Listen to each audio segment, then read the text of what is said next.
Bad Podcast. Of course, it's Fire Palomano, the one and only host, as I do every episode because I mean it, not because it's a formality. Thank you to my listeners that's been checking in, man. Look, I'm nothing without you guys, as y'all know. And if you're a new listener, man, please subscribe on Apple, subscribe on YouTube, subscribe on Spotify, subscribe on ASOS, H&M. Just type my name in any website and just try. Look, we need all subscribers we can get because I need these checks.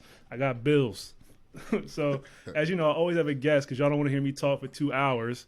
What's going on, man? Introduce yourself. What's up, y'all? I go by the name of Vic B, you know, one of the hottest DJs in Philly, Club King DJ. Subtle Flex. One of the hottest? Yeah, that's what I like to consider myself. But, you know, there's a lot of talent in the city. There's a lot of DJs that are way more talented than me. But, you know. Oh, now you're being humble. You went from being flexing to humble. You gotta keep it both ways because, like, I know my abilities, but at the same time, I know there's talent out there, and you know, I'm not the greatest person in the world, but I'm definitely in the top class.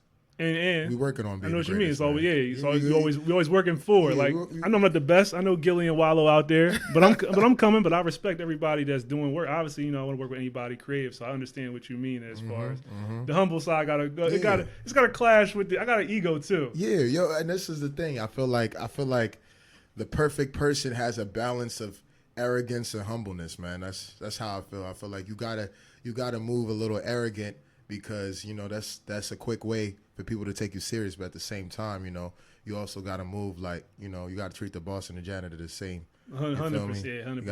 You got to keep it humble. Like, you feel me? Everybody gets treated equally, and you know, you not better than anybody as a human being, but you know. 100%. Vic, what is your real name? I've known you for a long time. And I've never called you anything but your DJ name. Actually, you know what? You mean like so? People don't know. Well, people do know this, but I wasn't born here. I was born in Nigeria. So obviously, I have a full Nigerian name, you know. What are you gonna tell us? Tell us. Yo, so my full name is Sukami. Allah Sukami Victor Babatunde. I just put my government out there. Sukami God, that name. That's a flex. That's a conversation starter. Like my family calls me Suki, or they call me Sukami. So how do you wait? I'm not laughing at the name. I'm laughing. So how do they feel about Vic B? Like, no, Vic is my middle name. So Vic. So yeah. So that's where when I was like Vic is my middle name, and like when I was younger, when I moved to this country, because Sukami is such a hard name to like consistently pronounce, and it means something, so I don't really like when people mispronounce it. So like I rather just call me my middle name, Vic, and then last name is Babatunde B, and then you know. I like that. I like the you shortened it. You know what happened? When I was playing football back in my high school days. Nah, you know what's crazy? No, Babatunde looked crazy on the back of a jersey. That's what I'm saying. It looked crazy. But all my homies used to call me Vic B on like camp practice, and like every time I made a play, like it's Vic B, baby, and like that was like a running joke. So like I just always went by Vic B, and when I became a DJ. I was talking to one of my closest friends, shout out to Chino. I was talking to him, and he was like, yo, man, like, don't even complicate it, man. Just be yourself. Say your name, you feel me? Like, just be Vic B. You don't got to do the extra stuff. Be yourself seems like niggas going to know. It's the answer to everything. Every time I think we always worry when people just say, just be you. You're like, yeah, you know what? That's interesting. I like that concept. I didn't think about that one. Yeah, but I remember we was sitting, you know, in front of my crib. I'll never forget it. And I was just like, yo, I really think I'm going to take this seriously, blah, blah, blah. And he was like, yo, what you going to call yourself? I'm like, I don't know. I've been thinking about it. He's like, man, you Vic B, bro. I said, all right. I like that. I like that. That's crazy. That's interesting. The only thing we have in common is that people mispronouncing our names. Because my name's not as long, but people been fucking up Paella forever. It's not even that hard. No, when I heard it, you know what it is? Because when I met you, I'd never seen it written. So, like, I always like when you say it, it's very easy to pronounce. But when you see it, I can see how niggas because I saw it on Twitter. Your handle, I'm like, oh, that's how you spell it. I never really. I'm gonna put some L's and E's. I've seen it. It's a Spanish dish, but I'm Hawaiian, so it's a Hawaiian name, and that's the same way. So people, I have like different. So everybody up here calls me like Pie or Pie, or they call me my name. Everybody at home, like Delaware, Wilmington and shit, they call me PK. Oh, okay. And so it switches. It's like it's just a funny thing. And then like, of course, I always tell women to call me my full name just because I just want them to learn it. But Nah, Okay. it's just it's that's. You know what's crazy? I'm the opposite. I don't like when women call me Victor. You feel like you in trouble? Yo, I feel like you're my mother. Victor. Like, you're like, yo, why you call Who is this texting anytime, you after the gig? Yo. Yes, yo, literally. I'm like, yo, like, are you my mother? Like, are you over here calling me Victor? Like, that's funny. No, like, call me Vic. Let me give Vic some praise. You know, I came to school obviously, but he's a Temple grad. I didn't say that, so he's a Temple owl. We all fellow owls. I met. I had the same story. All the other Temple guys I had. I met them all late. All these guys was knee deep in their college careers. They was living it up. Who's the fucking new tall guy that's just popping up? That was me. And he's been a cool dude. I met him. He was a nice dude. Like, you know, could have been an asshole, wasn't. Been a nice guy. And I've seen him, you know, DJing college parties, DJing big events, doing the Halloween joints. You know, just doing your thing. So I'm always willing to give that love back, man. You're doing your thing out here. I appreciate that. I appreciate that a lot, man. Like, it means a lot because people don't really know how much goes in, like, with all things, though. Like, you know, I come to realize that, like, anything, sports, entertainment, even, like, down to being like a professional, having a professional career, people don't know how much sweat you really put into certain things. So 100%. like when we hear things like that, you know, it feels good. You feel me? Like, people don't know how much money it costs to throw events. People don't know how much stress it is day of. Not to mention if you DJ in the event as well. So like you the entertainment and the CEO and the performer. Yeah, you literally doing everything. Like, shout out to my brother Dior, man. That's my main partner. You feel me? But we do. He takes a lot of stress, alleviates a lot of stress for me when we do our events together. You know, but it's easier when you have a team. But you know, like Dior, we seen you on Jack Harlow. Dior, shout out to you. Shout out Dior, Jack Harlow, pianist. Paul, this sounded crazy, but pianist, people, piano. We go pause, but we know what he was trying to say. No, that's how you pronounce it, pianist. Piano. We just go. We know. I only said pause for the people that don't know how to. You feel me? Yeah, but don't even do it, y'all. We know. Y'all know. It's like nah. But yeah, shout out to Dior. And you know, it's good. It's refreshing when you talk to somebody and they actually. They can acknowledge that you really put in work, and it's not just you know, daisies and flowers all the time. You feel me? Nah, you need somebody that's gonna tell you how it is. Period. Yeah, especially in the business of any type of performer, entertainment, create. You can't hear it. You so great. That's not gonna help. Mm-hmm. So you know, we're gonna move to our first conversation. Yes. Keep it in the culture. Let's talk, man. Man, first convo. Rappers, man. Why are rappers? I should say why, but rappers have been getting shot. They've been getting robbed. They've been going to jail. And it seems like in the past 60 days, I'll even say 30. The past 30 days. Let's talk about this year. 30, yeah. The past year. Not this year, but this last 45 days. Which been hectic. Yeah, you're right. I mean, we had Casanova turn himself in. G Herbo turned himself in. Yeah. Mo 3, Boozy, and Benny got shot. I think in the same week. Yeah. So I mean, this year you're right, but I'm just saying like I see what you mean. Like it's just been happening quicker the last few days. I don't know, man. Like, so you know, I feel like rappers have always been getting shot and killed. Oh yeah, true. You know what it is? I don't think that in hip hop history we've had this many relevant rappers. So like. You think about Big and Pac, right? You think about they were the biggest on earth. Yeah.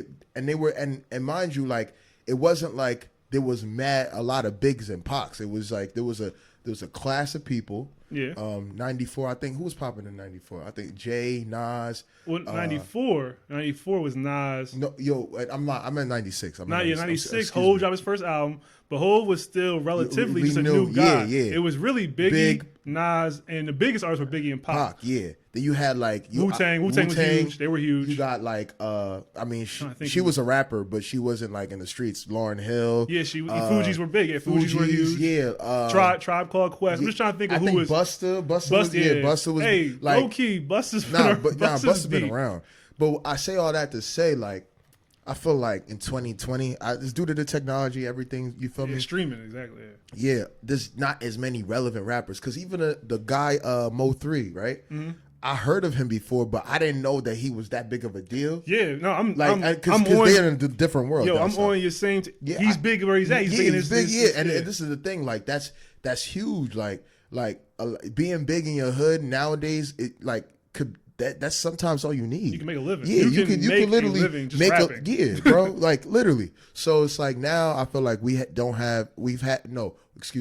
have a lot more relevant rappers. So like I don't think the culture is shift with the murder of rappers. I just think that we're just seeing it more of it now.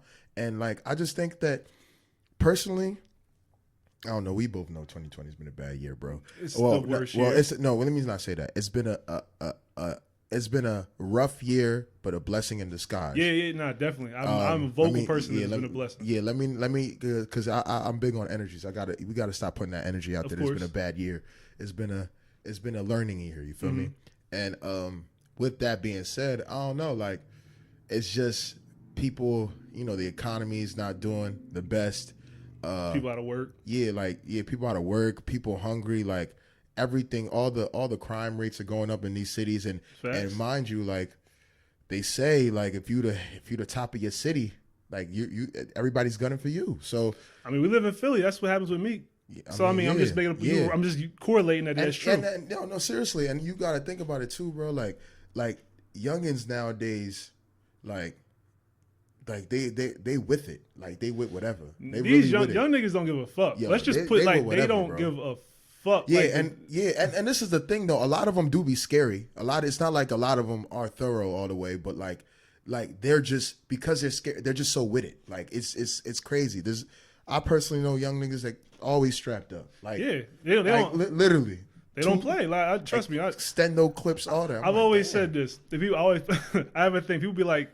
When I'm describing, like I've been telling people, you know what I'm most fearful, and they'll be like, when? They'll mention a bunch of things, like when you went around a bunch of drug dealers, or whatever. I'm like, nah. They're like, when you around just in the hood. I'm like, nah. I'm from the city. You know, I know how to maneuver.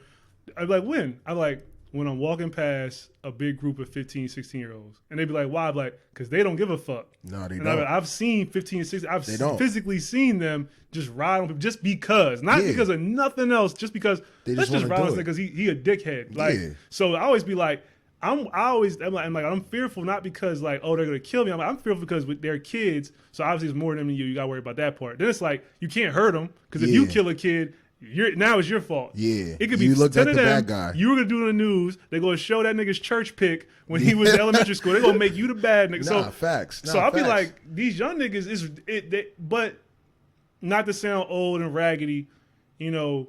One, like you just mentioned, the environment's changed. The music helps because now this is a young man's game. Rap has always been a young man's game. Always. And with the streaming, it's only made it more accessible. Yeah. Hence the fact why Chief Keef was able to rise like he did because the music, he matched the energy. Yeah. And so you got these young, this is how they feeling, the music's matching, all that shit. I mean. Nah, but I will say this. A lot of these young kids is like, they really talented and they smart. Yeah. Some of them, I feel like some of them don't really grasp life. Like they can't see the bigger picture. But outside of that, like, I didn't even mention King Von, R.I.P. Rest in peace. Nah, seriously. We didn't even mention him. That happened. And like, Von definitely had a crazy potential to reach, different heights, And it's sad. And like, I mean, but he that's the life that he was living. He was a shooter.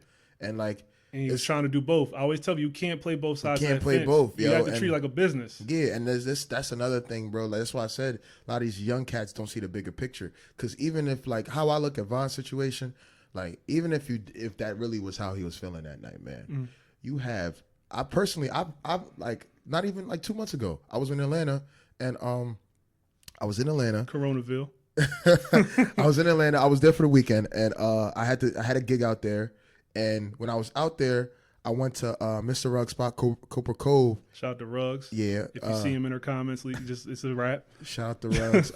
So yeah, I was out there, and towards the end of the night, he had just closed his spot. I'm still outside though. You feel me, smoking hookah, and Von pulled up, and Ruggs is. I don't know if y'all know about Ruggs. Ruggs is.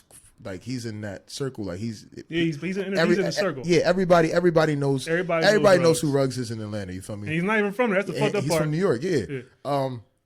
But yeah, Von pulled up, and Von was like, "Yo, at minimum, he was probably with 30 niggas, bro. If at minimum, like, you feel me? Like, I mean, like 2-3 cars, like 2, 3, 4 cars, bro. They was deep, bro. Like deep. I think they had a Sprinter. It was a lot, bro. It was a lot of them. And that's how I feel. Like, I feel like, yo, like, if he saw the bigger picture, like, even if that's how he felt, man, he should have sent one of his. You got niggas. Nah, yeah, you literally got an army. You got niggas. Yo, he got an army. And this is the thing. You got to lead by example. But Von is one of those people that he already led by example. Like, nobody needs Gucci to do any more gangster shit. Niggas know Gucci's body. Nobody needs Jeezy to do gangster shit. They know his body. And to be fair, just to be fair to Vaughn, with the Gucci situations, and him in particular, Gucci had to learn too. That's true. So sometimes that's true. It takes a long time for these niggas to learn. Yeah, that's a very good point. And Gucci, it took a few jail stints. Yeah, no, and you hear him now, right. Gucci will tell you straight up, I'm not doing shit. Yo. He said the judge told me if I come back in here, it's gonna be a long time before I get out. He said so. He said it before. Yeah, no, and that's the thing though. Like, everybody has different lessons, but I just wish, with Von's situation, I just wish, that it played out a different way, because I really was a big fan of him. And like, and this is the thing, bro. When I saw him in Atlanta, and this is why, like, it kind of, like, for lack of better words, it breaks my heart. Because when I saw him in Atlanta, yo, there was a girl outside, and she was with her homie. It was another guy, and I don't know how, what their relationship was, but she started talking to Von, and Von was very, very humble, very, very down to earth. Like, yo, what's up? How you doing?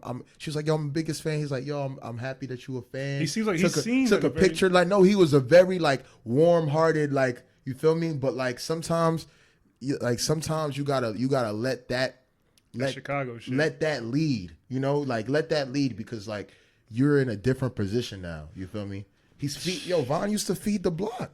He was the way out. Bro. Like 50-50 Cent his comment. He was the way out. Niggas is bro, mad. he used to really walk down his block and give out cash to young boys. I used to my way about Von, and I'll close his convo off here, was that when I seen him, I seen a guy that was maturing. Dirk took him under his wing. Yeah. Obviously, we know Dirk treats like a business, but even him and Dirk caught that charge in Atlanta. But this whole Dirk's still with it. Yeah, he's still with Dirk it too. Still, and I always compare it to this. But Dirk is smarter though. If that was Hove in that situation, 96 Hove. I'm not trying to compare him to Hove now. 96 Hove in the club, altercation nigga he don't like. Hove is going to send. Hove knew then that he had to make it in a legitimate business. He didn't have time, so Hove's going to send somebody. Yeah. So that's the one thing we're getting on is these young niggas don't have the same.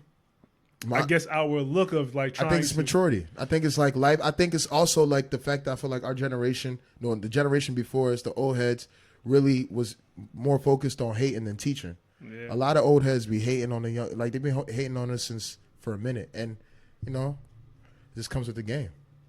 Yeah, I mean the old heads before us, like you said, the shit that was passed down wasn't great, but we did go through a stint of hip hop that was very violent for. I think the Biggie and Pac shit. It definitely shocked enough people not to get back to that shit. The problem I think we're having now is what we mentioned earlier. Hip hop's way more accessible. So hip hop being more accessible with the streaming and all that, we got a lot of young niggas, like you mentioned, young talented dudes coming straight from their hood to $100,000, $200,000, and show money. Like all this shit is fast. Yo, I was actually on Clubhouse 2 days ago. 21 was talking about that, right? And 21 made a very good point. He was like, yo, like people always think that the music is driving the violence. He's like, no. Everything starts in the streets, and then people go and record it in the music to let you know that it happened. The street niggas, I'm not a street nigga rapping because I'm rapping about shit that's about to happen. Yeah, I'm rapping about shit I've been through. Exactly. And that's the shit that we all like. Exactly. So he's like, yo, the beef's already there. The beef's already like, bro, like. And how you think it's gonna go when I'm $1 million up? You think they're gonna like me? And that's what, like, if you look at Chief Keef, if you look at Chicago's situation, right? That's why he don't go back. Yo, like, people don't know that everything Chief Keef says, like a lot of stuff that Chief Keef says, is a diss. He's dissing, bro. They talking about smoking. Yo, Chief Keef. And that whole old block been talking about smoking Tuka for 10 years. Tuka's a person. Yep. Like Tuka's a person that they have beef with that unfortunately got murdered. And it's like and we can all connect dots. Not putting things on people. It's not what this pod is about. But just the fact, I get what you're saying. It's like that's the violence showing up in the music. Exactly. But the music, it's coming from a place of, it's not entertainment. Exactly. Bro, people, rest in peace, Pop Smoke. People don't know that Gotti, with the song with Travis Scott, is a diss. He's dissing his ops. And people don't even know that. And this is the thing. And imagine being an op, right? Or not even, let me not say on the other side. And a diss song is everywhere. It's everywhere. You have Travis Scott ad-libbing a diss. And you go Travis, I'm willing to put any amount of money. Travis Scott doesn't even know that his Pop Smoke's verse was a diss. Especially not the recording. We'll put it that way. Yeah. Maybe now. Maybe now after. But he probably was just thinking like, bro. He said they couldn't. What did he say? He said they couldn't turn Crips, so they turned folk. Like he's talking about another gang. Like the whole verse is a diss, and it's sad because like even in the video, bro, like there's so many little nuances. Like even in the video, like they're dropping the other gang's signs, which means this is a sign of disrespect. Yeah, I'm basically pissing on you. Yeah, exactly. He's dropping the signs while he's woo walking in the video next to a blue Bugatti. Yeah. And people just like, oh, this Pop Smoke. And it's like, and granted, the music is good. Oh, you get it straight? Yeah, it's good. Oh, I thought it was fall by saying no, I was just fixing it. It's good, but like it's good music, but like at it's the a lot same of time, shit like involved. Like you don't think that the ops are gonna fill away? What do you think they're gonna do in the hood? They spinning the block. So to bring it home a bit, so. Rest in peace. I mean, we mentioned the sad thing. We mentioned enough people that died. And it's too many, bro. Nipsey, that's so beyond the deaths. Now we're gonna take it a little bit somewhere else. Okay. So like we said in the beginning, so we got Cass, and Herbo. They turned themselves in. Cass, I think it was racketeering. It's kind of like a RICO charge he got. Yeah, he got a big charge. Herbo got a fraud charge and fraud and jets. I think they said designer dogs. I don't know what the hell a designer dog is. Jets, clothes, all types of shit. People were saying. Well, what's been leaked is that the feds used the Vlad interview as they used it when they were basically doing their research on Casanova. Yeah. There's been a thing, obviously, the first time, but people bringing up the conversation again they're saying Vlad's the feds. They're saying Vlad is the feds, bro. You think Vlad's the feds, bro? Listen, I don't want to hear. I don't even think that he's purposely the feds, bro. I just feel like so I don't know this. And you could confirm or deny this for me. Or if is what nationality is Vlad? I think he's Russian. Okay, cool. So because he's not from our culture, okay, he doesn't really understand the unspoken rules of our culture. Excuse me. So like, I don't necessarily think that he's purposely trying to be the feds. What I think is that he doesn't even know that some of the questions that he asks is dry snitching. You see what I'm saying? And of course, that's what it is. Like I was watching a little clip with Baby and Vlad, and Vlad's asking about some things that happened to Baby in jail. That could possibly get him. And Lil Baby was asking how he even knew some of the stuff. Exactly, because. But no, my rebuttal is right in that combo, right? All right. Lil Baby knew not to speak on that, right? My thing is, Vlad's not making any of these people speak on any of these events. They choose to reveal that information. And that's my only thing. And I'll say this, because I'm going to let you go. I know where you're about to go with it. Does Vlad ask questions he probably doesn't have any business asking? We'll say yes. We'll put a check mark. Yes, right? Yes. Why do we watch Vlad? Because we like his interviews, right? We like that he asked the questions. Because let's be fair. If we're going to talk consumerism here. All right. If Vlad was asking softball questions, would everybody? Can I just slightly disagree? No, with you? You can't. Of course, that's what this column was for. No. I agree that people like watching Vlad, but I don't think it's because of the questions. I think it's more so because of the format and also the people he brings. Like it's not. Well, of course. It's it's mostly that because like Vlad will bring somebody that isn't a little baby. He'll or somebody that's on the come up, he always try to catch you. Exactly. There's a gimmick of Vlad. But he's gonna catch you on your come up because he knows he can't get Cardi B now. Exactly, and also with that though, you have to think about like he has people like Boozy. He varies on who's consistent people. Exactly. Yeah. Who's the consistent guy? He don't talk to people that used to be pimps in San Fran. Hustlers. He's talked to people. Yeah, so it's like that's why I watch, because it's like, yo, on the Breakfast Club, I know like I'm gonna get Gunna. I know I'm gonna get, I see what you're saying. Some like maybe Laura Farrakhan. Like I know I'm gonna get the people that are staples, but like the people that nobody really knows yet, or you feel me? So that's me and you, but we have to, that's just me and you. We're a demographic. We might be a percentage. Maybe 30, 40, 50, right? Yeah. But there is a percentage of people that watch Vlad to hear the Soulja Boy shoot story, the robbery story. Yeah. So we have to, all I'm going to say is we have to realize that, okay, if Soulja Boy doesn't tell that story, right, does that video, is going to have 30 million views? Matter of fact, all right, I have a better way to put it. Okay. People watch Vlad because of the questions, right? The range of questions. Okay. But also he tends to ask questions that, like, I don't want to say don't matter, because like if you really look at it holistically, the Soulja Boy situation like didn't really matter. It did. Like, because like he was fine. Yeah. Everybody, it was Soulja Boy, everybody moves on. Like we know that it happened. We know the general gist of it. We moved on. Now, to get the details, it's like we're not. If Soulja Boy gets on Breakfast Club, he's not about to talk about the details like that. Okay, yeah. But Vlad is a more relaxed setting, and plus it's a long, Breakfast Club's time. Exactly. Vlad will interview somebody, right? Yeah, exactly. But like, I think what you're saying though, like they're not forced to speak, which is true. But all right, there's a technique in media called leading questions. So like if you warm up somebody a certain way. Yeah. Like you're just gonna get the answer when you get to that.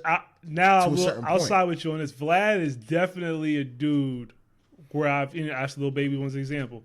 I've seen him try to coerce information out different ways. Because I've seen him ask people questions, and they'll say, they'll skip it first and second, and he'll find other ways to lead into exactly. And like we've seen people expertly like the feds. Yeah, 100% like Lil Baby and Pee Wee Longway. Yeah. They were experts. They're like, I'm not going to answer anything incriminating. But in Casanova's case, or in local Philly, AR Ab, they say AR Ab's case, they use Vlad's interviews. Yeah, and I'm gonna speak to those two in particular, and more AR Ab, but I really don't know how much Casanova said about currents. Casanova's talking about stuff when he went to jail, so I don't know how. Yeah, AR Ab was singing on his interview. Yeah, I don't know how much Cass's interview really played, because Cass was talking about stuff he already been convicted for, like he can't get convicted twice. Yeah.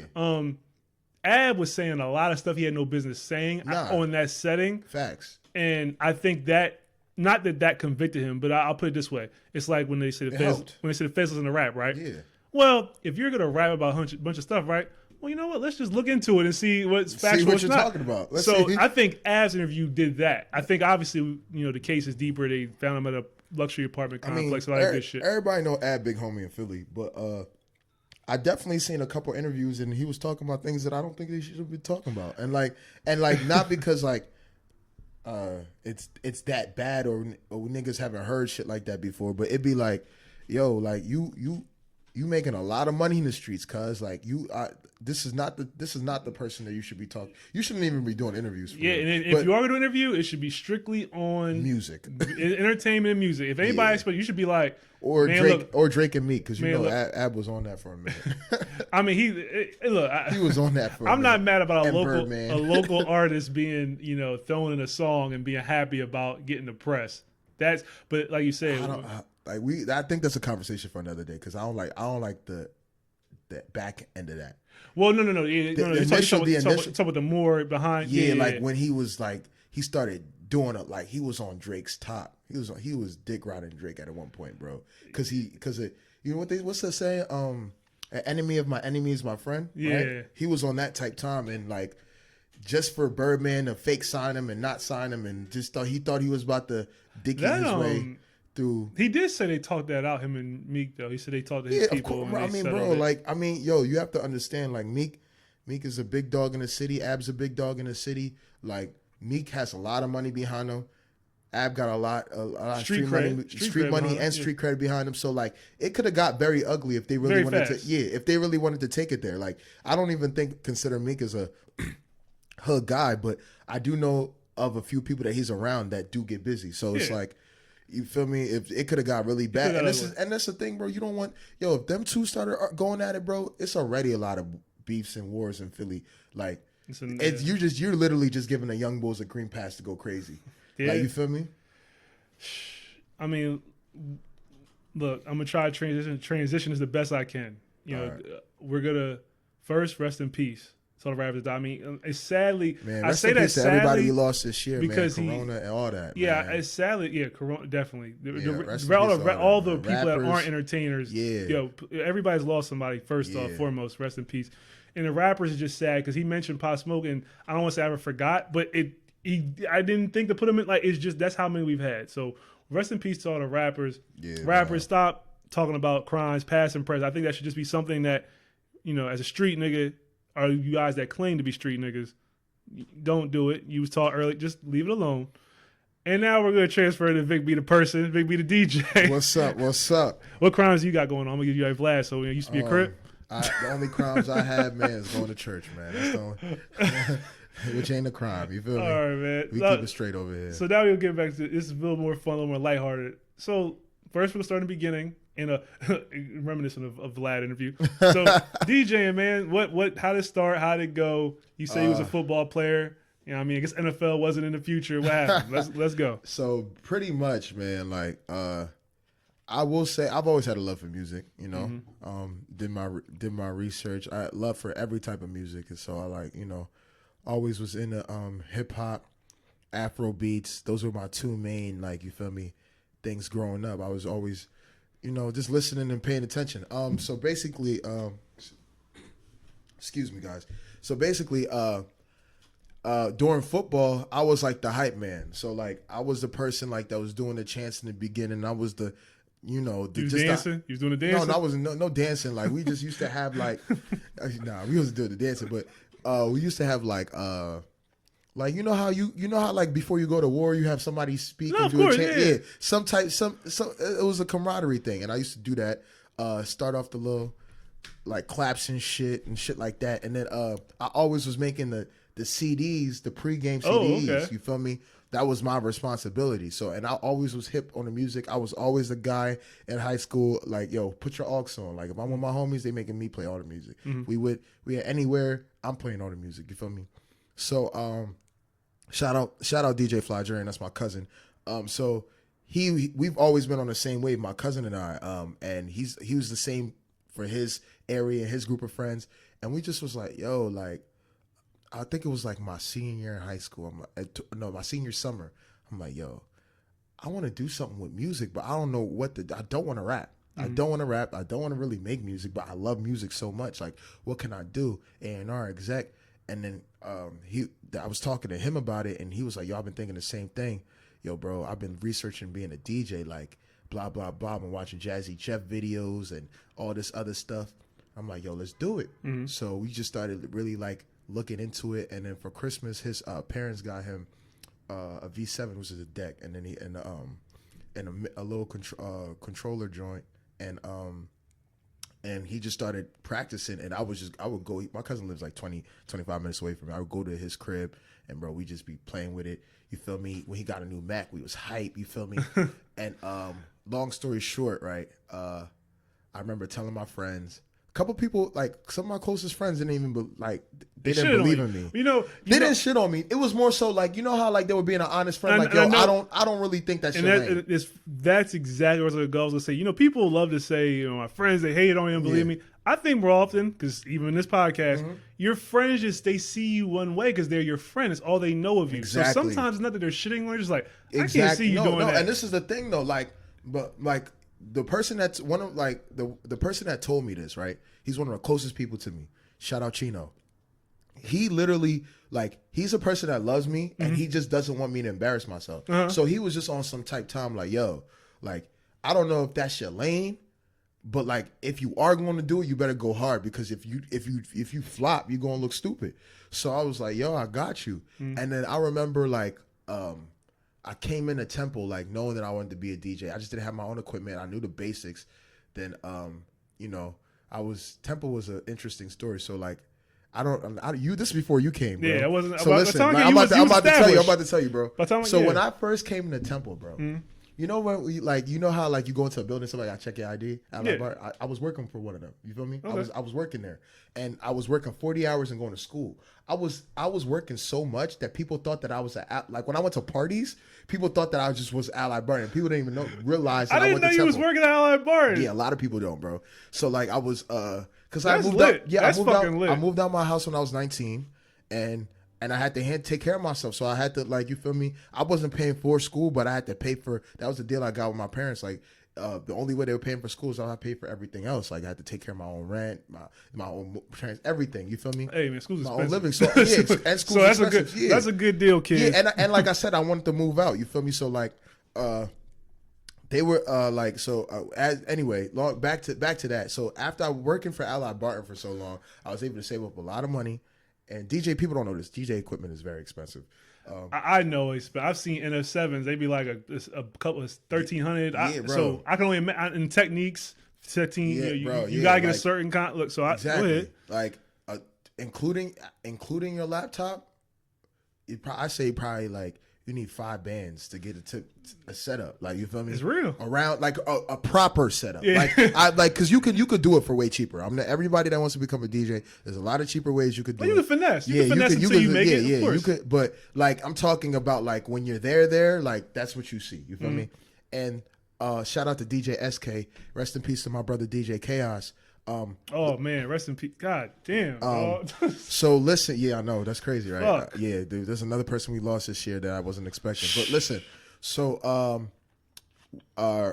so I remember being in Morgan. That's an eating hall for y'all. We was at the diner, eating hall, whatever, and I was telling SK and Chaos like, yo, I want to be a DJ. Like, you feel me? Blah blah blah. Like, what is my next steps? I have bread. Blah blah blah. SK and Chaos were both like, yo, bro, if you want to do this for real, just skip all the intermediate steps and just grab the formal equipment that they have in clubs and stuff and get good at that. If you could get good at that, you'll be able to play on anything. That makes sense. Yeah, they gave me great advice. And to be honest, like talking to Chaos and SK after, DJ Chaos and SK, after they both told me, like when we had that conversation, they didn't think I was really about to drop the 2 bands to get the stuff and really because it costs money, of course. So you dropped it. Bro, I did it. And bro, like literally my free time in between class, in between work, bro, for like 6 months, I was in my crib, bro. I didn't tell nobody but them 2, my cousin, and a few of my friends from back home, like, yo, I'm going to be a DJ. And I was working on it, bro. I was working on it. And I remember my first gig. I remember my first gig, and it was, shout out to Geechee Vigilantes. His clothing brand is doing great right now, too. It was for his a release at his house. He had a line release, and he wanted to, like, give me a chance. And I made SK come with me, and I'm not gonna lie, I did terrible, bro. You should. My first gig was as you should, bro. It's a learning experience, bro. Terrible, and it was upsetting in the moment because I was spent 6 months in my house trying to get nice. You feel me? And it always sucks with it. Yeah. But yeah, it wasn't that good. And what ended up happening, I remember telling my homie, shout out to Buddy Brown. I told my man Buddy, he went to play football with me in high school, and he was playing football at Temple. I remember walking with him, and I'm like, yo, bro, by the time I graduate, this school is gonna be my school. Like, I'm gonna be the top DJ, and everything just became history. I remember, yo, bro, it's deep with this because I'm thinking back on it now. You thinking about all the work you had to put, like now you're remembering the steps. Yo, bro, you don't really get to like when somebody asks you, like, you don't really think about all the whole process. Up at an event. I used to like, yo, yeah, you don't really think about it because you come a long way. Like, you thinking about the future. Sometimes you need to resonate with your past. Like, I haven't really thought about this in so long, so I'm really thinking like, damn, like, bro, I remember when I was being a DJ, nobody was really booking me at first, right? So like, and at this point when nobody was booking me, like, I was nice now. Mm-hmm. I was getting good. So now you feel me? Yeah. I'm like, yo, like, why is nobody booking me? And it's the thing is because nobody didn't know me, right? Exactly. Nobody knew me like that. So what I did was, and this marketing 101, man, like, I was like, all right, it's my birthday coming up. I'm like, people always want to show you fake love on your birthday, right? Of course. Let's utilize it, right? I'm gonna throw a party now, but when I throw a party, I'm gonna tell only girls, and I'm gonna make it seem like it's super exclusive. And when I did that, bro, all white party, super exclusives, the women. Oh, the white joint. Yeah. Bro, when I tell you, like, bro, it spread like wildfire. To be honest, like, there was a girl I was dealing with back in college, and after we had got cool and I was dealing with her or whatever, and we were, talking whatever, she confessed something to me. She was like, yo, like, I remember looking at your flyer and hearing about your party the first time, and me and my girlfriend started laughing like, yo, who the fuck does this nigga think he is?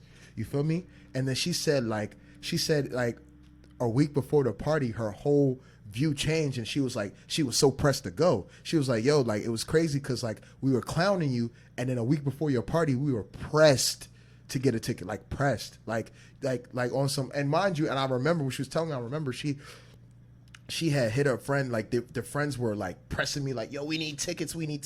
Bro, I remember, yo, shout out to Dante, because Dante did it with me. White April started off with me and my bro Dante, and I remember Dante would give me the tickets, like, yo, bro, let's get some tickets. I was a manpower, you feel me? Dante was helping me behind the scenes. I was the face and the manpower.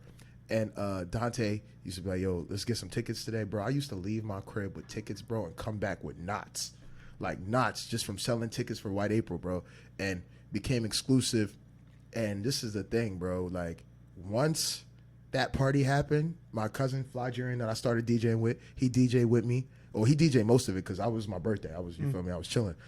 Yo, once that happened, your name, yo, and it's crazy because I remember the next day there was a Greek party, and one of my Greek homies, shout out to Cree, I'm talking to Cree outside the function, and Cree didn't go, and he was like, yo, bro, everybody's talking about what you did last night, like, bro, like, people at UPenn, people. I'm like, yo, what the fuck? How did? And this, I'm like, yo, I have no idea. He's like, yo, like, you did your thing, it's up, bro. Literally from that moment on, when I tell you, like, everybody started booking me.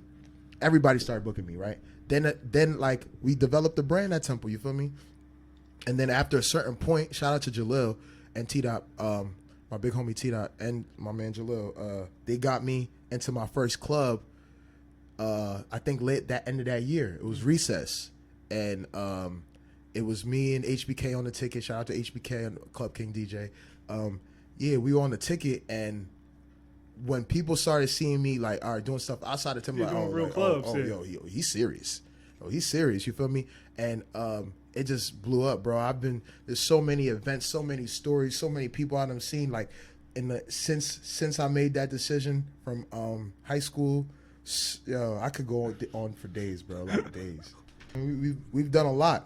And we're blessed, bro. Like I said, there's so many stories, bro. That's crazy. So many stories. You know, by the bro. time I came, the white, you were in your second or third yeah, year, I mean, whatever. It wasn't a thing at that point. It was a thing. It was a thing. That's funny for me to hear because I don't know anything. That's funny to hear that before you was like, how am I gonna get them? Yo, and this is the thing, bro. Like, people don't even know. People don't know that like it was really. Like, people that don't know me don't know that. No, people that know me know that I really don't care about my birthday. I really am not a big person. Like, if you don't say happy birthday to me, I'm gonna keep moving. It's not that. It's not that deep. Like, you feel me? My folks. You feel me? If you my folks, you feel me? I'm not gonna be pressed on a happy birthday. You feel me? I know you love me. You feel me? Oh, so people that know me know that I really don't care about my birthday. So, like, when I started throwing a birthday party, you're like, huh? You know. I had to finesse it because you had to seem hype. No, not even that, bro. Like, the way I look at it, right? Everything is about a buzz. True. You have to figure out a way to create a buzz behind yourself for people to even consider. Like I said, bro. Like, when the girl heard about my party, her and her friends started laughing at themselves at me. You feel me? Like, they were laughing because they're like, yo, like, nobody cares about your all white party, nigga. But like, since you made it. And like, but then when they found out that, like, only Escofair, it's exactly. like, when they found out that somebody that they really respects is pressed to go, and like, that's all it takes. That's really all it takes. They're like, oh, you care about him, and then next thing you know, bro, like, this is this college drama, bro. Like, there was a rumor around that time, right? There was a rumor around that time, and I think it helped and it hurted, right? People started to prejudge me because of this, but at the same time, it did put, like, a buzz behind what I was doing.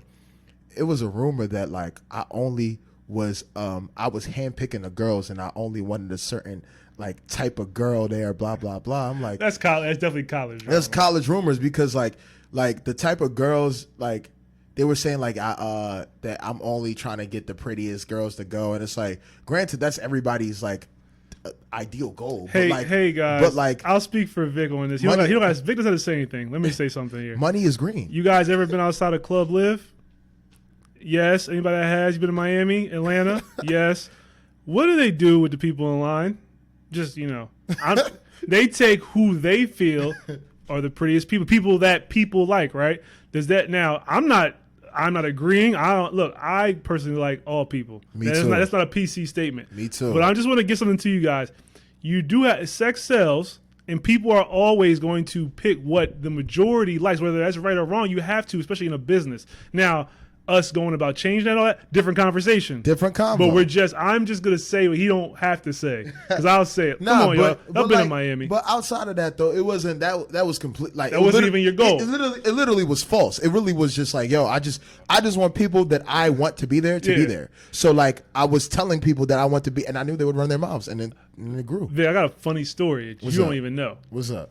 So, when I get to Temple, I've decided to go to Temple when I come out of the Army. I'm moving from Jersey. I'm visiting apartments. You don't know this because I know you don't remember. I'm visiting apartments. I visit this apartment. Somebody's DJing downstairs, and this is like a badass chick. I don't know who the chick was. I was like, damn, she looked kind of good. So I'm like, I didn't see the room. I didn't like the place. Place was kind of hole in the wall to me. I asked you, I say, what you think about this landlord? You were like, she's all right. Don't be really fixing shit like that. And I was like, cool. And I didn't choose a place. Only reason I know that was you is because I seen you later on. I was like, oh, that was the DJ guy. I seen DJ. I didn't say anything. It was a simple 2-second encounter. Yeah. Just letting you know I had met you before you even knew you knew me. You were practicing, and I'm only bringing that up because it's funny because you were practicing. You were just practicing. You weren't doing anything. It was summertime. You were literally like this. You was just DJing with your headphones on, and I was just like, let me just ask this because you live here. So let me see. Is this landlord legit? So that's funny. I actually think I remember that. I remember. Vic don't remember. No, seriously. Cap. Yo, it was on Willington. Yeah, bro, I remember that. He's capping. You know what's crazy? The only reason I remember that is because there was only one person that asked me about the landlord like while they were in there, and I kept the stacks. I remember that. He capping, y'all. All right. But I will say this, to be honest. I didn't know that it was you after, but I remember that situation. Yeah. Let me say that. That's fair. I remember that. I remember the situation, but I didn't put two and two together like, yo, that was fire. I was like, man, what the fuck is landlord? All right, man. We go fast forward a bunch. DJing during the pandemic. What is it like? Terrible.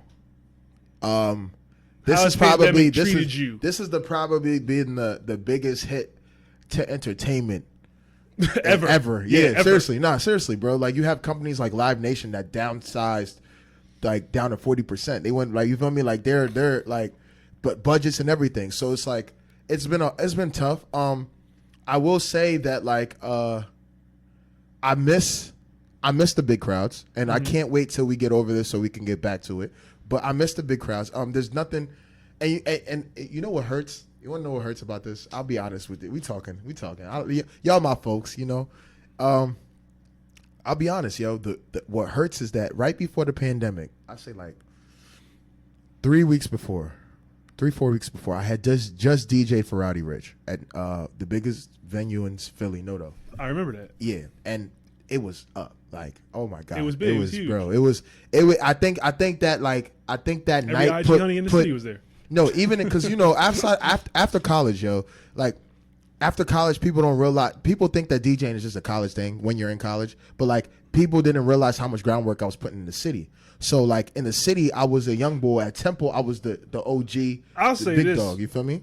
Just because I looked at people and all of my friends that were creatives, I was friends with a lot of creatives. Obviously, you and everybody else. I mean, even if we're not that, I won't even cap. Me and Vic, we go on to fucking dinner together. Yeah. But I consider him a friend as far as I've watched them and I always supported them. Facts. I always seen you working in clubs. I always said, oh, he's gonna be all right because he's doing shit outside of college. The thing about a lot of college, it's always hard if you're just doing college shit. Yeah. Because then it's like, damn, if I hadn't put no legwork in the outside shit, it's harder to. So one thing I would give you, you were always I saw you outside. I said, "Oh, he'll be fine because he's already making his mark in the other world." Because the college should always comes to an end. No facts, and that's the thing though. Like from the early beginnings, people in college didn't notice this, but like I said, shout out to LITM, Jalil, T. Dot. Like I was working with them, doing my own things in the city, partnering with them before I even left college, bro. I was doing alumni parties and stuff like that as a sophomore, junior in college. Like I was a part of the organization of the alumni events. Like, you feel me? I was doing things like that.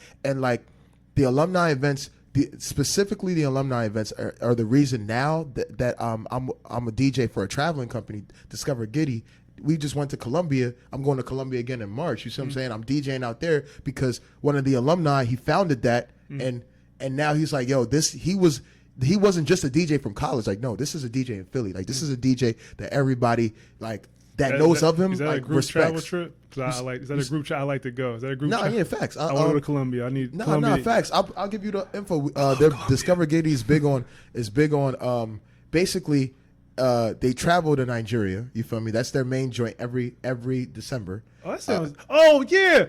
I definitely hit you and I said, man, fuck y'all. I didn't see that. I want to go. That looked dope because y'all did the trip and then y'all did the stuff with the kids, if I'm correct. Yeah. So basically they do this thing where they basically travel to places that have to do with the Black/African diaspora. Yeah. So like they'll go to basically because a lot of people don't know how lit Nigeria pops the most champagne bottles after the United States. So this just lets you know what the culture is over there. You feel me? Like people take our dances, people love our music now. Finally, because growing up they didn't. But yeah, like they take you to Nigeria. That's one of the trips. But there's numerous trips throughout the year. You feel me? Prior to COVID, like literally, bro, before the shutdown, like a week after the shutdown, I was supposed to go to Panama City for them. Oh, the week of the shutdown, I was supposed to go to Houston for my event series, the Midnight Brunch. I never got a chance to tell you face to face. That was a dope idea. Sometimes people think it's like a hate. It's not. I just don't get a chance to say it to people. I seen it and I said, this is a great idea. I never forget. I was laying next to a girl and I looked at this girl and I said, my friend has a dope idea. She was like, really? I said, people love brunch and it's at midnight. I said, this is dope. That's all I said. No, I can't take all the credit for that because I have a team with that, man. Shout out to IO, Ed, and Cree, man. We had the idea and they reached out to me about it, about really putting it together, and we started off something small. It was a great success. We did it again in Philly. We did it again in Philly. We had a whole city tour, and I seen the one. We went to DC, and then when DC was up, and then after DC, we saw how much reaction we was getting. Our Instagram picking up, so we had people from Wyoming coming. Like, it was crazy. That's a good idea. So then we like, bro, pandemic end. Bro. We almost bro. I've never been to Houston a day in my life. I've never seen. I don't know anybody from Houston. I don't know anybody from Houston. I would come up to Houston. I ain't gonna front. Listen, a week before, bro, we were almost like we were at like 80% tickets sold. We were about to sell out. Oh my god! And I've never been to Houston, so it's like, it's a blessing. All right, in disguise. We just back to though. How do you manage during the pandemic? This is the key thing. How does a DJ stay alive? Are we talking about financially, or are we talking about like psychologically? Financially, psychologically, everything. Psychologically, you just got to get in the lab. And that's like, I'm not going to lie, I've been in a little slump. I haven't been in the lab just practicing, getting my cobwebs off, but I'm probably going to do that soon, get back into the rhythm of things. But because being at home makes you a little bit lazier. Like, when you and that's what it is. But well, in your craft, especially, because a lot of your reps are in the they're in the game. They're in the game, but at the same time, because they're in the game, you always practice for the game. If you don't have no game to practice for, you see what I'm saying? That makes sense. Like you're not gonna. You might want to try stuff. Like now, I might get on and just try something for like 10 minutes. But like before, I literally might have like a random Tuesday, Wednesday night, and and I'm just in the basement for literally 5 hours, and I don't even realize it. I'm just deep. I'm like, all right, let me do 30 minutes of house music. Let me do 30 minutes of dance hall. Let me do 30 minutes of street stuff. Let me do 30 minutes of 60s. Let me go back to 2020 hip hop. Now it's just like what are you practicing for? I know what you're saying. So now it's like more like you gotta stay sharp for yourself. Yeah, you gotta motivate yourself. Exactly, self motivation. So like right now, financially, a lot of DJs are are trying to get money outside of the city. A lot of DJs are going like speakeasy spots, going back to their roots. The bigger DJs are going back to their roots. Like, yo, like I might have to go back to the hood, do a few gigs. You feel me? Private parties, of course, weddings. There's not a lot of weddings and private parties going on as much. And this is another thing. Like, it sucks because even when you like, you working with a promoter makes people don't realize they make money off volume. Yeah. So like when you have a cap on how many people you can bring, everything goes down. Yeah, but everything's capped. Yeah. So it makes it a little difficult. And like, I'm not gonna lie, this is a tough time for a lot of DJs. I know a lot of DJs that had to go back to actually getting a real job.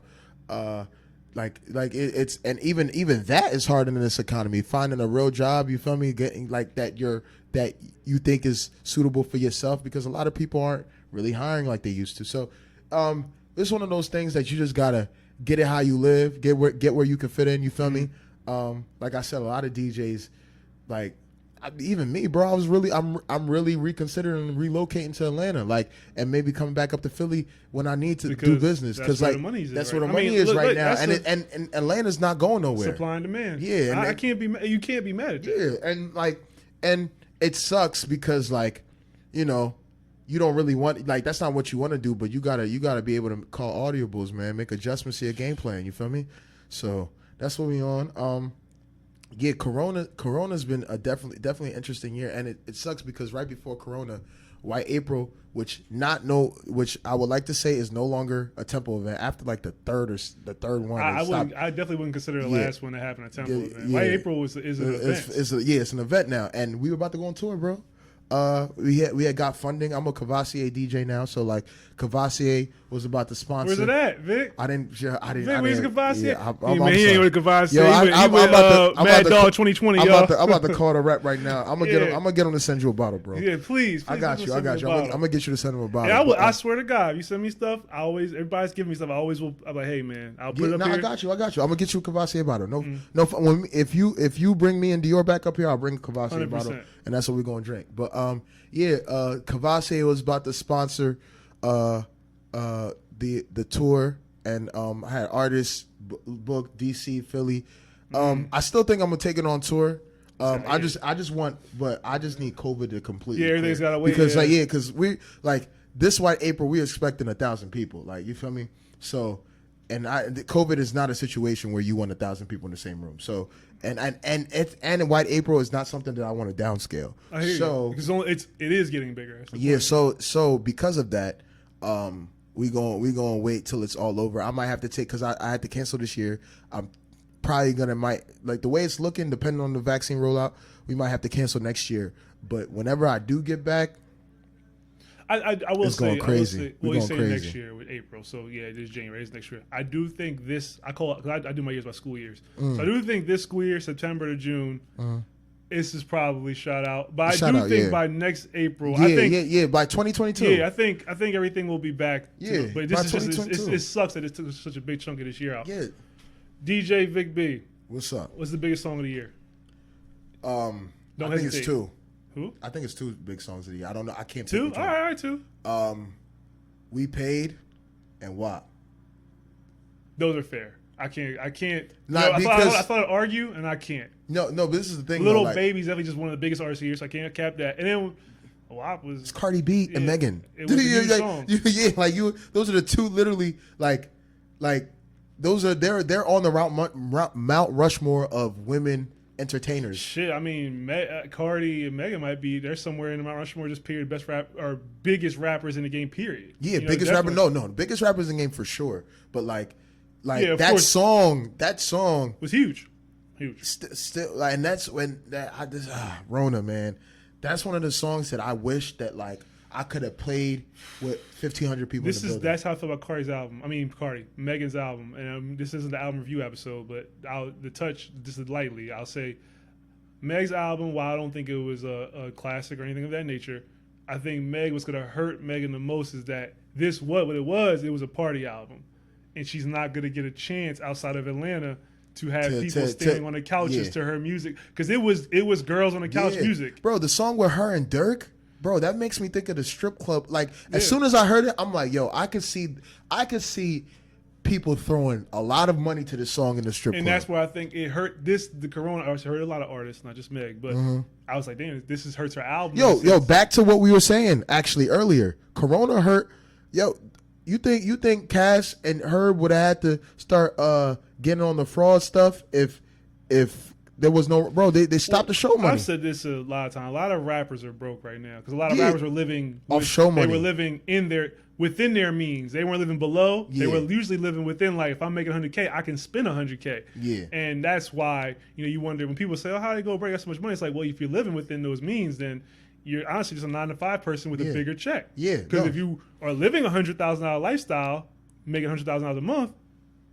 It's like so even if you live in so a lot of rappers and to be fair, you can't.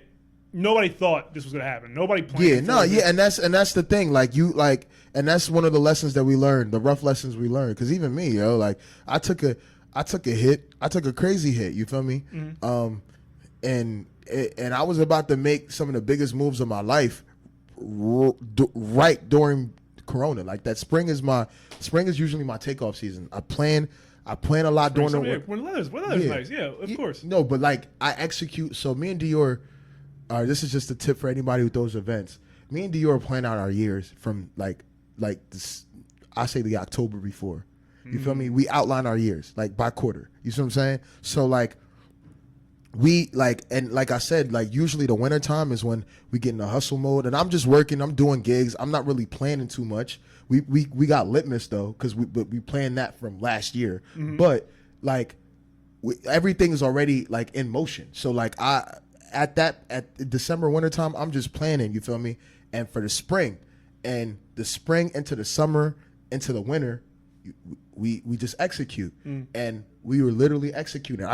I'm not gonna lie. The Rowdy Rich that night probably put me in the Philly world.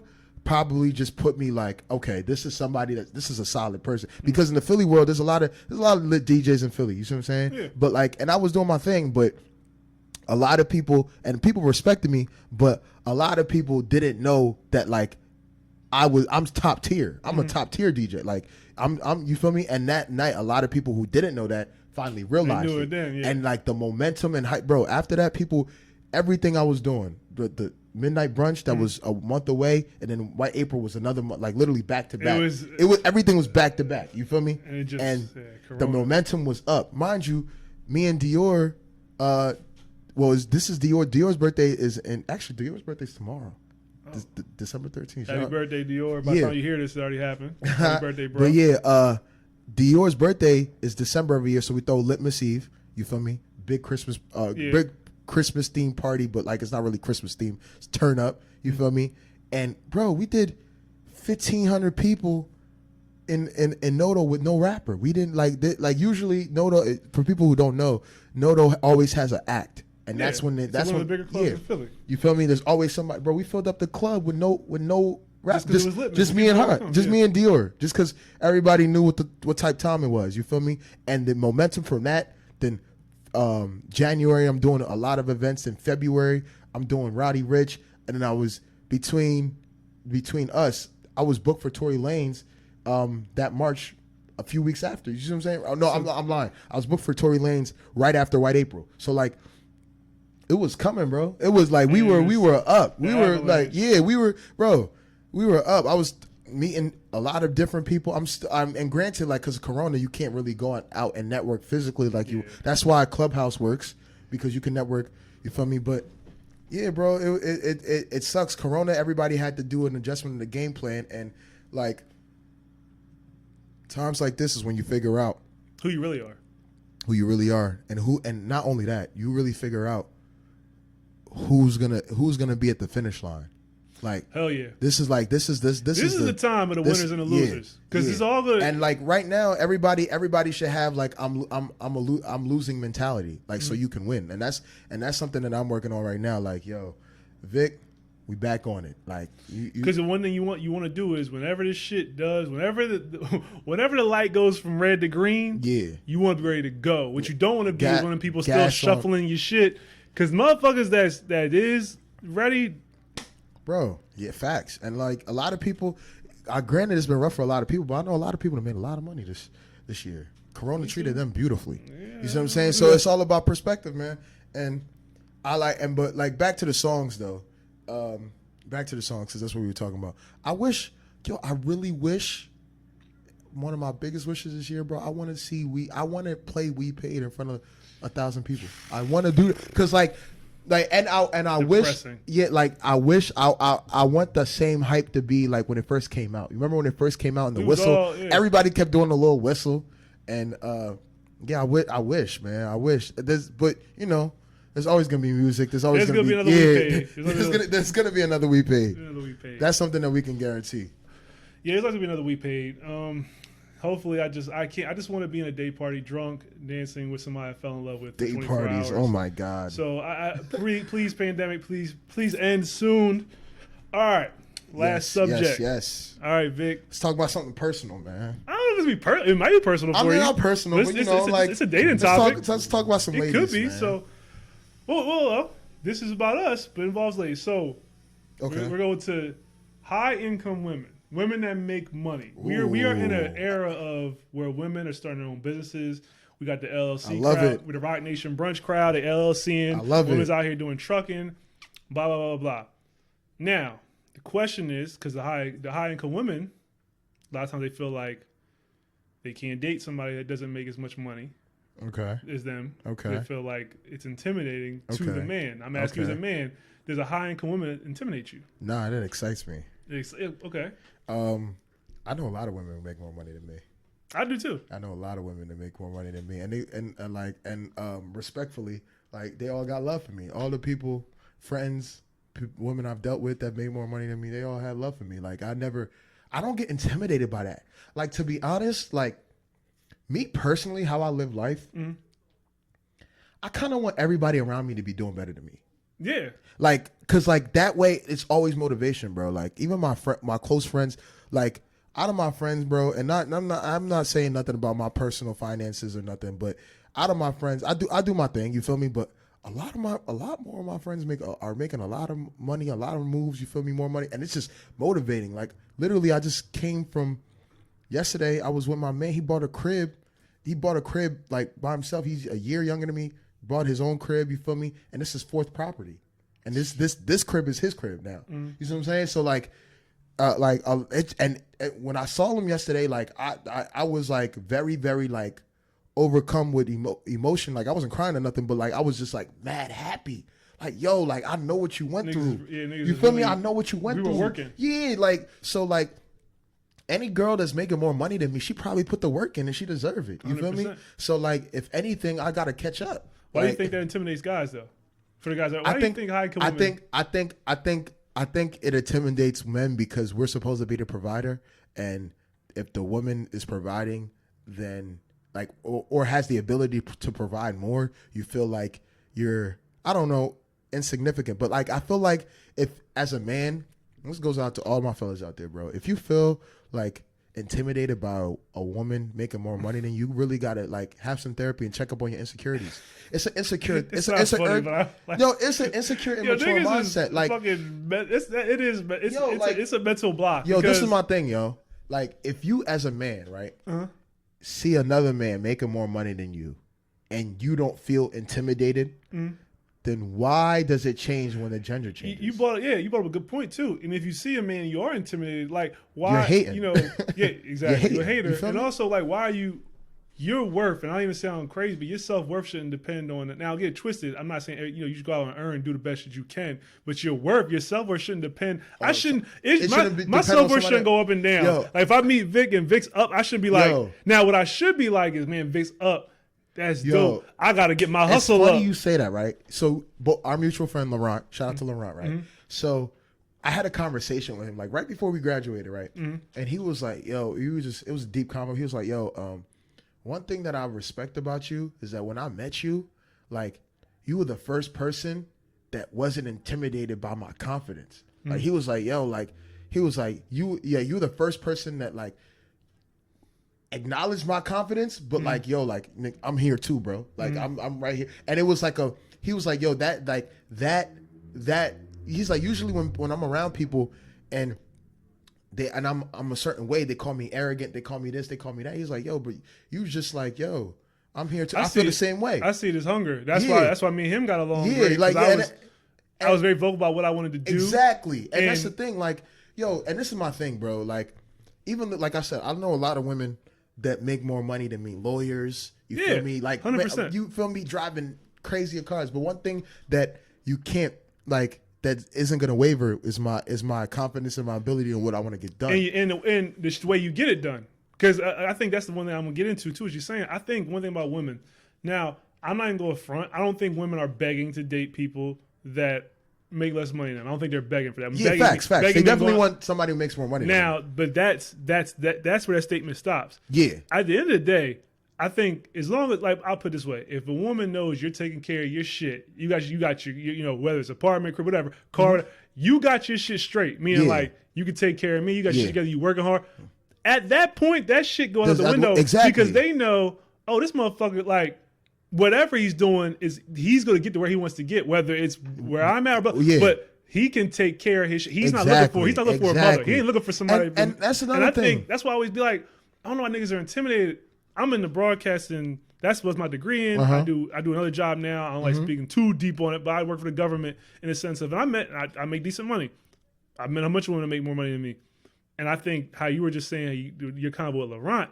I think women, when they're talking with you, they can set those conversations. Yeah. They're like, oh, this motherfucker, like whatever he's doing is going to work because that motherfucker's motivated. And he's not looking for me or anybody else to take care of him. Exactly. He doesn't need me. Yeah, exactly. Just the same way, I don't need him. Exactly. So I think that, and I feel like once you get past that, now it just becomes of like a compatibility thing. Yeah, like, of course. Do I like the rest? And then usually like, and this is a lot of things, man. Like I know a lot of men like have their doubts about women and their like loyalty or whatever and stuff like that, but if you get a girl who's making more money than you and she likes you, like, she's gonna want to do everything in her power to make sure that help you to be as successful as you want to be. Because she's gonna see how dedicated you are. Exactly, and that's the thing.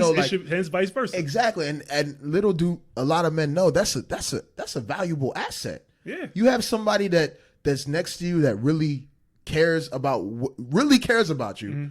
And they got finances, so you don't even like. They're not a burden to you. Yeah. So like now you have more room to be exactly. So like, yo, as a man, like, to be honest, if a girl makes more money than me, first thing that like resonates is that she could take care of her. She does not need me. She's not looking for me to take care of. And at like, I don't know if it's because of my career or I don't know if it's because of who I am as a person, but like, I'm scared of women who I feel like will need me. And like, cause I don't like that sense of like. This is you become it's dangerous. You become weight on my shoulder. Exactly. No, it's dangerous for them too, because what happens is if there's some reason that you need to leave, you are going to crush that person's world. Like, not even emotionally, because obviously if you have an emotional attachment, you might still do that. But I'm talking like, literally like, yo, like if I'm taking care of you bro, I was watching, what's the actress that plays Gina Martin? Oh, Tisha Campbell. Tisha Campbell. I was watching a little snippet of some video interview that she's about to do. When she got divorced, she had no bread. And like, what I'm saying is, like, obviously she probably had a lot of emotional stuff going on and all that. But what I'm saying is that, like, the fact that, and I don't even know the situation, so let me not even completely speak on it. It just triggered a thought. But the fact that, like, she was an actress, had her own bread, and it was tied up, and then she had to leave, and she literally in that moment needed her husband. Like, it's just like, it's dangerous. You feel me? Like, and you don't, and I don't want to put anybody in that position, and I don't want nobody to put me in that position. You feel me? So it's like you think high women could be toxic though? To what degree? Toxic in what sense? Like, toxic as in, you know, since they earn more money, they can pimp. They bring it out. They bring it up in times of argument and things like that. I think that could be. I think that's weak. I think that anybody that brings up money, like like if I'm talking to my homie and we get into a disagreement and he's like, "Nigga, you broke," that's weak. Yeah, so you feel me? That's just a cop, because it's like at that point, like if we're talking about a subject like that isn't money, then money should not be included in the conversation. Do you feel me? So if you I'll give you this example. So you messing with a woman that has a lot of her own, right? And let's say you guys get in an argument. Maybe she asks you your opinion on something homeworthy. And you're like, you don't think you should do this, whatever. And she comes out with, well, this is my shit. You know, you can get the fuck out type deal. You think that's weak? Or do you think that's her basically saying, look, you got to respect me as such too? I have a mixed view. That's why. I feel like if somebody says, if it's somebody's shit, right? They have the right to say anything. Of course. Right? Now it always depends on how we got there. You feel me? It always depends on how we got there. Because if I was like, if the man is drooling in that situation, just doing the most, which can happen, ladies. It happens. It happens a lot. Yeah. Like it happens a lot. Men sometimes, because of our egos, we try to overdo it. You see what I'm saying? We do. And in that case, I think she's okay. I think that, like, if you have to get gully with somebody that's stepping completely out of line, then you got to do what you got to do. However, if we're talking about something, like if you're just unhappy about something, right? And that's how, and like something that has nothing to do with money, like just happy. But you go throw it in my face. And you throw it in my face, that's weak. Yeah. You feel me? Like I think that is weak. Yo, that's like the person on Instagram always talking about having cash and doing it. It's like, yo, like you could talk about it, but I do think it's like it's not that deep. I do think with the recent resurgence of, actually the last, I'll say 10 years, women becoming more, basically financially stable. And as we know, I mean, you look up factually, women are graduating from college at a higher rate. They're starting business at a higher rate than men. It's just the facts. So with that happening, I can see a world where, women are letting their nuts hang a little more. Like where they. I feel like they do now. Yeah, I feel like they do now, and like personally, I like it. No, I like that. I love it. No, not even outside of ambition, bro. Because like some girls just have an edge because they're in a good situation, and I like somebody who's like, I like it in people in general. Like if you know you the shit, let people know. Like don't be cocky about it, but you don't gotta hide it. If you know you look good, you allowed to be confident in that. If you know you getting money, if you know you have an ambition, if you know you have a crazy business plan and you think you're gonna change, let people like don't stand on that shit. Yeah, stand on it. Like it's okay. Like I kind of like spicy. I kind of like when people move spicy because like that we weren't afforded that as people. You feel me? So like now that we are afforded it. Why not? Yeah, and that does not mean shit on anybody. Like I said earlier, you don't have to disrespect. You don't have to disrespect anybody. You don't. Bro. There's some people. There's some women that I've literally met, and I didn't know what they got into, but they walked in the room and I felt their presence. Like I was like, oh, she's somebody. Yeah. I don't know what the fuck she do, but she's somebody. She got boss behavior. Yeah, or just the way she carries herself as a queen. And this is the thing, like. You go into, bro. I had one of my OGs. She's beautiful. You feel me? And like she used to mess with another one of my OGs, bro. She pulled up to my crib one time just to kick it. You feel me? Me, her, my roommate, his girl. We were just all kicking it, drinks. You feel me? And she pulled up. Her car was crazy. My roommate came up to me like, "Yo, whose Benzo is that outside?" I'm like.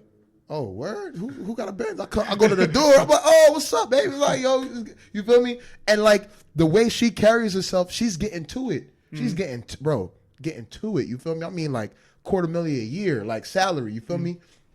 She getting to it. And before we got like cool, because I only got cool with her after my old head started messing with her. You feel me? Before we got cool, I just always knew that she was just a joint that was getting to it because of how she moved. Like I've never seen her car. I never seen and everybody all the girls be having bags and shoes and stuff. Yeah. But so like in the club, that really doesn't matter. But like just the way she moved, I was like, oh, yeah, she's definitely she's moving for real. Yeah, she's definitely and like I said, prior to her us hanging out, I didn't know too much about what she got into. But you just she carried herself as something where you at least at the very least you were like, man, from jump, bro. Like you could tell. You have a conversation with a girl, bro. You could tell what she really getting into, and you could also tell the girls that's just out here trying to find somebody to find somebody to take mooch care off of. Yeah, you find that out too. And which is cool if you do it in a respectable way. That leads us to the next question and the last question. So, when you do encounter that woman, you brought up slightly, that is supporting you. She wants you to be the best Vic B. She wants you to be the best Pie. She wants you to be the best man you could be. She's willing to do everything she can to help you as well as help herself. You think, dudes? You think we take advantage of good women sometimes, chasing the dream or chasing the light, chasing, as Hov say, sometimes you're just chasing the light, and it ain't. But you don't need to. But all right, so, me? Are we talking about me personally? Or are we talking about men in general? Because if you're talking about me personally, have you ever? You think? And I'm taking advantage. That's the way we're using. But I don't mean like. I know what you maybe mean, you like, have. No. But I'm I see saying, what like, you're saying. You know like, what I mean? As far as like when you lost her, you was like that was I lost a motherfucker. All right, so my mother always taught me, right? She always said like, yo, always do for yourself so you don't have to depend on anybody, right?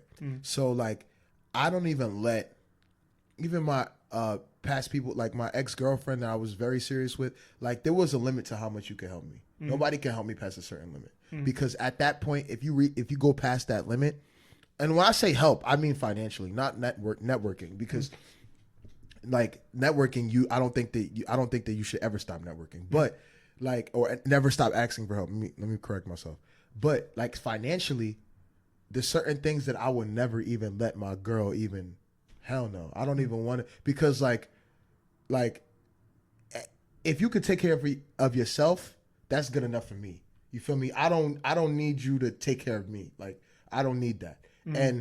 And that's a personal thing, because I know I have some old homies I'm not as close to anymore that their philosophy was use as many women as they can. Yeah. Like yo, I've seen both sides of that fence. Yeah, 100%. and like I don't know. I feel like when somebody helps you too much and you have nothing to reciprocate, then they have leverage over you, and I don't like leverage. You gotta control leverage. I'm with you on that too. I definitely think in the form of a good woman. And wait, is your mic straight? Yeah, my mic's cool. All right, I didn't know if you was holding niggas. No. Yeah, and I think in the event of a good woman, I can say that I think I've had two good women in my life that I think I want to take advantage of, not financially, but I definitely took advantage of in this world of we can get whatever we want when we want. Yeah. Meaning like there's the girl with the fat ass, there's the girl with the hair I like, the girl with the I took advantage being like, she might be there, she'll be there because she's here. I mean, yeah. And I think sometimes we get caught up, especially niggas that's on a mission. Yeah, You are a person that's on a mission. I'm saying people like us that have these things.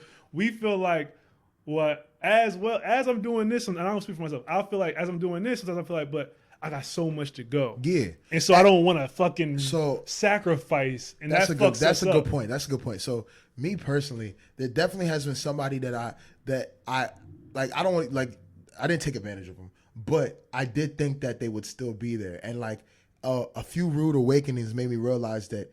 And just being an adult, just growing up, just like nobody has to stay with you through nothing. You feel me?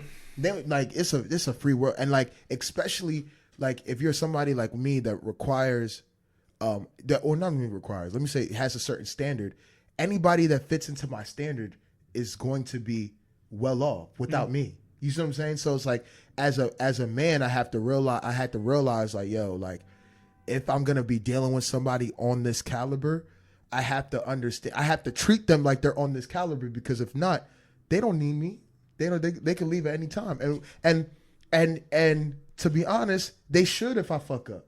Yeah, you feel me? That's how that's how I feel like. And granted, like I'm big on forgiveness. So obviously, if you think that I don't got my shit together, you feel me, and you forgive me, and you leave and you forgive me, that's cool. I'm big on forgiveness. But like, if you do feel like you need to separate yourself from me because of certain things, if you're in that, it makes sense. Like it's supposed to happen. You feel me? Like that's what I would expect of anybody in that situation, or that caliber. You feel me? So I definitely been through something like that before as a guy, and it did. Like you said, that should makes you growing up makes you more mature. Yeah, makes you kind of realize people don't have to be there for you. Yeah, they don't have to. And I guess kind of drip into relationship range. If I'm going to agree to hold you that close in relationship world, whatever, it involves me. I have to commit also. I can't have you doing this shit for me, but I want to, I want to have all the rest of my fun. So you say eat your cake and eat it too. Yeah. Now, there will be a convo on the show about having your cake and eat it too, because I think that's also a conversation to have. But in this sense, we're talking about as far as the advantage of a good woman, having a good woman and kind of taking advantage of whatever that was, that concrete that she set for you. Yeah, it'll humble you quick because you, like you say, you had the mindset. You're like, oh well, she'll be there. Yeah. And when she go, like you said, when you think about it, you're like, man, she could have left a long time. She don't, like you said, she don't even need to be here. She don't even need to be here. I'm lucky that she felt like being here. Yeah, and my dumb ass took advantage of it. Yeah, and this is the thing, man. Like you live and you learn. But I'm not really big. I'm not big on taking advantage of people in general because like I don't really like being taken advantage of, and I'm very big on reciprocation. So it's like granted, like my mom, let me use a very common example. My mom takes advantage of me because she knows I'm her son, so she knows that like I'm never gonna say no. Like my girlfriend in the past knew the same thing. Like, yo, Vic could never tell me no. You see what I'm saying? And they knew when to play that card because they knew that you can't play that card all the time. Oh, yeah. Exactly. And vice versa with me. Like, I know, like, back when I was dealing with Shorty, like, I knew that there were certain things that she would do. Like, if I was like, yo, babe, damn, I had a long day. I need some food. Like, I know she'll take care of you. Take advantage of your mom or some mom I need. Yeah, exactly. The same thing like your mom, you feel me? What you used to do when you was younger, like being a mama's boy. Well, I don't know if you were, but like I was fake a little bit of a mama's boy, like just taking advantage of your mom's love for you. You feel me? Like slightly. That's natural. You feel me? But like literally being taken advantage of on a real scale, man. Like I've never done it, and I don't really think that it's cool. I don't think that anybody should be taken advantage of. Especially when they don't really realize they're being taken advantage of. Yeah. I think that just a character trait that I don't really like to get associate myself with. But some people live like that, and like I'm not judging nobody, but me personally, I can't take advantage of people, man. Like this, yeah. Well, Vic B. You know, man. We covered a lot of topics today, man. I had a good time, bro. I feel like we could do this long. I feel like you so sweated a little bit in the beginning. You was a little sweat, turn the heat down for you. It was a little warm in here. Nah, man. You had to take off the jacket. No, it was fun. It went good, man. I think we had a good interview. Good. You got anything to plug for the people? You know, Instagram where they contact you. Bookings. Listen. Everybody, man, follow me on Instagram, VICB. You know, Vic B. You feel me? The original African Don Dada. It's like, no, I'm playing. I'll fuck with y'all. Nah, niggas always like say some shit like that. No, for real. Vic B, man, we planning on a lot, yo. Be on the lookout for a lot of stuff, man. A lot of things are coming back post Corona. I'm probably gonna be on here one more time before Corona, so I can really give y'all the promo schemes. You feel me? But you know, we working. And we trying to elevate. So like any artist, if you got some new lit music, send it to me. I'm always listening to new stuff. I got a mixtape for you. Oh, word. I've been rapping. For real? No. Honestly, I'm about to embark on a new journey, bro. Like I'm not about to be rapping or nothing, but like I got one of my homies.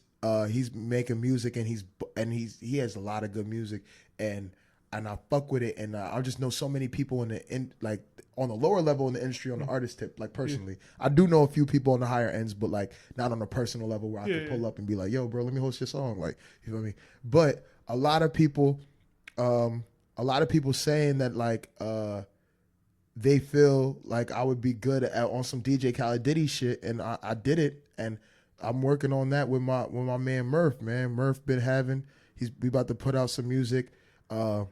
Probably top of next year. Cultivating artists is what you're saying, right? Yeah, like just like hosting DJ Khaled, like you feel me, and like just helping with direction. You feel me? I understand. Like just on some A&R type time, and like hopefully I can help a few artists developing, and if it works out the way that I want it to work out, that's definitely gonna be one of my hats. You feel me? Okay. So like that's what we're working on right now. As a DJ, like that comes naturally. It feels like with a lot of big DJs, you naturally come exactly. Some type of. And that's what it is. Like I tell a lot of artists, like, you have to understand, like, as a DJ, I'm listening to different types of music, and I really have an ear for what I think is going to be lit. Not to mention, whether it's an ear or not, I know what the people like, because obviously I'm looking at the direct reactions of what... and your homeboys in the studio, like, aren't going to keep... Like, they're going to like your music. And this is another thing. Your friends. Yeah, but they're not going to be able to tell you, like, yo, this is a song that you need to really, like, if you're going to polish up a song and make it lit, this is a song you need to do it so you could play this in the club. You could have A&Rs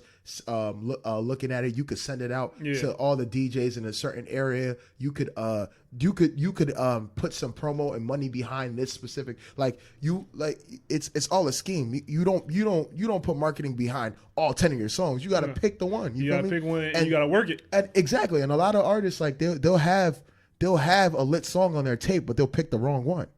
You feel me? Or they'll have a good direction on what to go with the music, but like they don't execute it all the way. Like they're missing a few things. Like, yo, bro, you shouldn't say that line. Like that's a very predictable line. Like be a little yo, like that flow doesn't go with the beat. Or this beat is terrible. Like people don't even understand. Like beat selection can get you very far. Beat selection is half the battle. 50% of the battle. Exactly. A hot beat at least makes somebody. And like everybody want to get a beat from their cousin or a random beat on YouTube that 30 people done. Yo, like get somebody who's really been working. Like, and even if it is your cousin, make sure that your cousin has been really putting in the work on being a producer. Like, you feel me? Like, yo, like.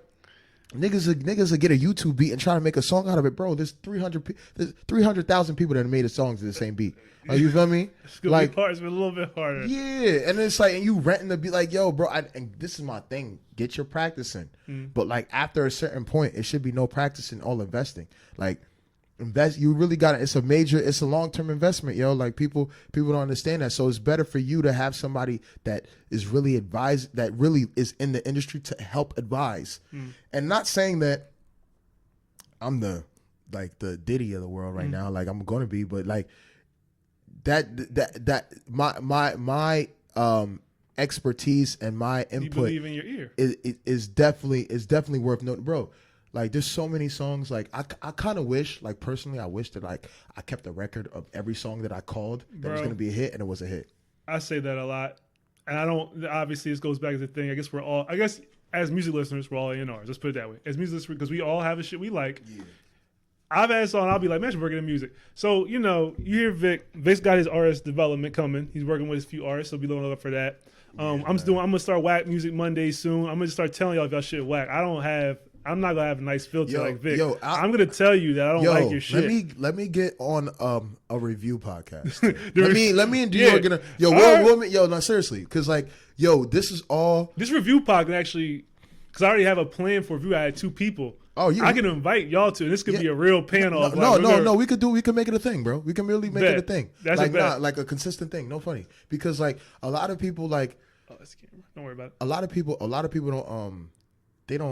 They don't really think about music. Like they just listen to it. Like you don't really think, like, bro, I'm the type of person that I'm listening to every ad lib. I'm listening to the strings on I'm literally listening. You sound like how I listen to the filter. Like when the placement of the filter in your voice when you're on the, like, I ain't that far.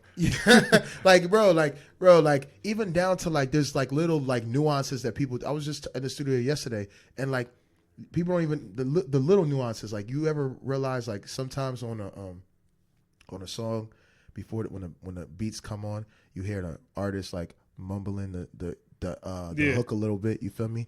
That's literally just to get your mind to register that hook to pre-like the hook before you really like it. So you can hear the melody, the song. I'm all right. I like to catch your attention. You feel me? And then they'll really go into it, and then hopefully they keep your attention. You feel me? And down to the time of the songs, bro. You know, all the best streaming songs are under 2 minutes and 30 seconds.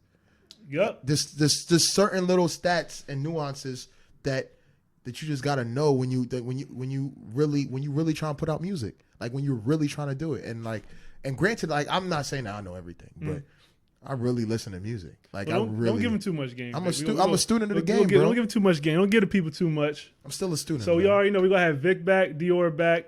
My two other guests, like we're gonna have them back. We're gonna have a review of the year pod, albums, songs, projects, R&B and rap. And Vic told you where to hit him at.